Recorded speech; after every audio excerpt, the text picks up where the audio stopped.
ચાંદીના ભાવમાં જબરદસ્ત ઉછાળો આવ્યો છે। ચાંદીના ભાવ 2,15,000 પર પહોંચ્યા છે। ભાવ વધતા બજારમાં ચાંદીની ખરીદી ઘટી છે। હાલમાં સોનાના ભાવ 1,37,500 રૂપિયા છે અને સતત વધી રહેલા ભાવના કારણે રોકાણકારો ઘટી રહ્યા હોવાનું એક્સપર્ટ પણ માની રહ્યા છે। વધુ અપડેટ મેળવીશું સંવાદદાતા દીપિકા પાસેથી। જી દીપિકા, સોના ચાંદી હાઈ લેવલ પાર કરતા જ જઈ રહ્યા છે। સવાલ એ છે કે સામાન્ય માણસના ગજાથી બહાર જઈ રહ્યું છે હવે આ। બિલકુલ, અને જે પ્રકારે આ છેલ્લું અઠવાડિયું જોઈએ તો સોના ચાંદીના ભાવમાં એકદમથી જે ઉછાળો આવ્યો છે, કારણો ઘણા બધા છે, પરંતુ પરિસ્થિતિ એ સર્જાઈ છે કે હવે સોનું લેવું જાણે કે સપનું બની ગયું હોય તેવી પરિસ્થિતિ। 1,37,000 જેવો ભાવ સોનામાં અને ચાંદીમાં 2,15,000 જેવો ભાવ છે। જો કે ચાંદી ખરીદવા માટે અત્યારે ખાસ કરીને ઝવેરીઓને ગ્રાહકો નથી મળતા। સૌથી મહત્વની વાત એ પણ છે કે જે રોકાણકારો છે તેમણે સોનું ખરીદી લીધેલું છે। 80,000 જયારે ભાવ ચાલતો હતો તેમની માટે તો અત્યારે ખુશાલીનો સમય છે અને હજુ પણ એક્સપેક્ટેશન એવી છે કે દિવાળી સુધી, એટલે આવતી દિવાળી સુધી, 2026ની દિવાળી સુધી હજુ ભાવ વધશે। પરંતુ આ વચ્ચે ચાંદીના ભાવમાં અત્યારે જે ભડકો જોવા મળી રહ્યો છે, 2,15,000 જેટલો જે ભાવ છે તે હજુ પણ ઉપર જઈ શકે તેવી એક આશા છે। તે જે રોકાણકારો છે તે સેવી રહ્યા છે, પરંતુ તેની વચ્ચે નિષ્ણાતોનું માનવું છે કે ચાંદીના ભાવમાં હજુ વધારો થશે। સોનું છે દિવાળી સુધી ક્યાંક ને ક્યાંક લગભગ 1.5 લાખની આસપાસ જોવા મળે તેવું નિષ્ણાતોનું માનવું છે। સંધ્યા, જી આપનો આભાર। સુરેન્દ્રનગર મનપાના વોર્ડ નંબર 6માં ઉઠી છે બૂમ। જી હા, અંદાજે 40થી વધુ સોસાયટીઓ પ્રાથમિક સુવિધાથી વંચિત હોવાની ફરિયાદ ઉઠી છે। અહીં 20,000થી વધુ લોકો કરે છે વસવાટ અને જેઓને આશા હતી કે સુરેન્દ્રનગર નગરપાલિકાને મહાનગરપાલિકાનો દરજ્જો મળતા સારી સુવિધા મળશે, પરંતુ મહાનગરપાલિકા બન્યાને 12 માસ જેટલો સમય વીતવા આવ્યો છે, છતાં કોઈ પ્રકારની સુવિધા નથી આપવામાં આવી અને તેવો આક્ષેપ સ્થાનિકો કરી રહ્યા છે।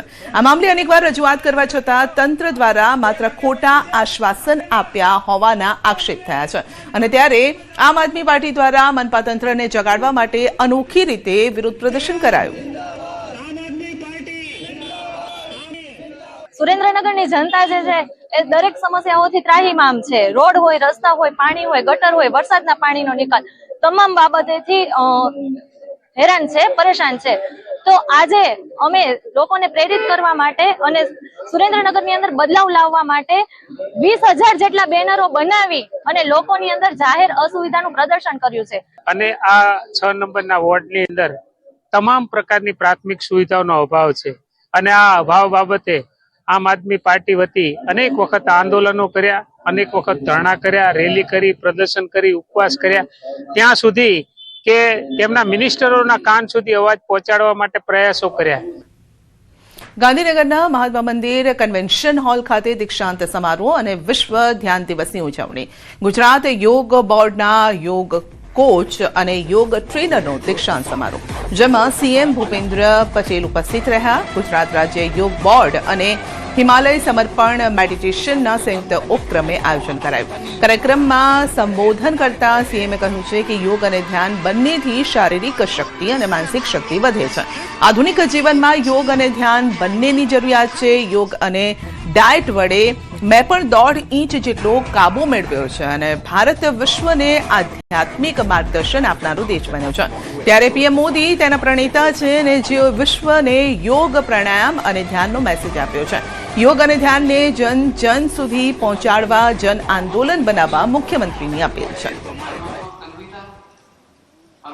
અત્યારે વર્તમાન સમયમાં દરેક ઉંમરના લોકોને ધ્યાનની ખૂબ જ આવશ્યકતા છે। બાળકના જીવનમાં જુઓ તો અત્યારે કોમ્પિટિશન જબરદસ્ત વધી ગઈ છે। સિમિલરલી એના મધર જુઓ તો વર્કિંગ વુમનના જીવનમાં પણ લાઈફમાં સ્ટ્રેસ છે।